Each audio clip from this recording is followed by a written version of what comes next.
গুরুত্ব বিবেচনায় সদরঘাটের পরেই অবস্থান চাঁদপুর নৌবন্দরের গুরুত্ব বিবেচনায় বিশ্বব্যাংকের অর্থায়নে 94 কোটি টাকা ব্যয় 2023 সালে শুরু হয় আধুনিক টার্মিনাল নির্মাণ কাজ শেষ না হলেও ইতোমধ্যে শেষ হয়েছে প্রকল্পের মেয়াদ। এতে প্রত্যাশিত সেবা বঞ্চিত হচ্ছে এই রুটে যাতায়াতকারী যাত্রী সাধারণ। এ বিষয়ে চাঁদপুর মাদ্রাসা রোড লঞ্চঘাট থেকে বিস্তারিত জানিয়েছেন প্রতিনিধি বিল্লাল ঢালী। 2023 সালে শুরু হয় চাঁদপুরের আধুনিক লঞ্চ টার্মিনাল নির্মাণ কাজ।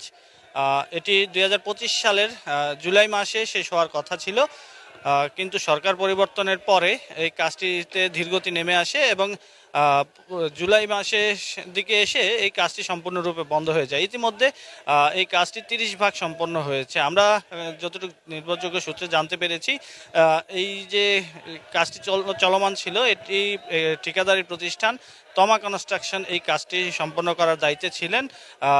আরও জানতে পেরেছি যে এই তমা কনস্ট্রাকশনের যারা মালিকপক্ষ রয়েছেন তারা বিগত ফ্যাসিস্ট সরকার আওয়ামী লীগ সরকারের সাথে সম্পৃক্ত ছিলেন এবং তাদের বিরুদ্ধে বিভিন্ন অভিযোগ দায়ের করা হয়েছে, যার কারণে এই কর্ণধার যারা ছিলেন তারা পলাতক রয়েছেন। জেলা প্রশাসকের সাথে কথা বলেছিলাম, তিনি জানিয়েছেন ইতিমধ্যে কিন্তু তারা এই বিষয়গুলি নৌ পরিবহন মন্ত্রণালয়কে অবহিত করেছেন। তারা খুব দ্রুত এই বিষয়গুলি কনস্ট্রাকশন কোম্পানি আছে তাদের সাথে কথা বলবেন এবং দ্রুত যাতে নির্মাণ কাজ শুরু করা যায় তারা সেই ব্যবস্থা করবেন বলে জেলা প্রশাসককে আশ্বস্ত করেছে। এই মাদ্রাসার যে লঞ্চঘাট বর্তমানে ব্যবহৃত হচ্ছে, এই লঞ্চঘাটটি ব্যবহৃত হয়ে আসছে, কিন্তু এখানে যাত্রীদের জন্য এটি অস্থায়ীভাবে নির্মাণ করা হয়, যার কারণে এখানটাতে নেই যাত্রীদের জন্য বসার ব্যবস্থা নেই, যাত্রী ছাউনির ব্যবস্থা নেই, এছাড়াও টয়লেটের ব্যবস্থা নেই, খাবার পানির ব্যবস্থা নেই। রোগী পরিবহনের জন্য যে সড়ক দরকার সেই সড়কটি পর্যন্ত এখানটাতে খারাপ, যার কারণে যাত্রীরা অনেক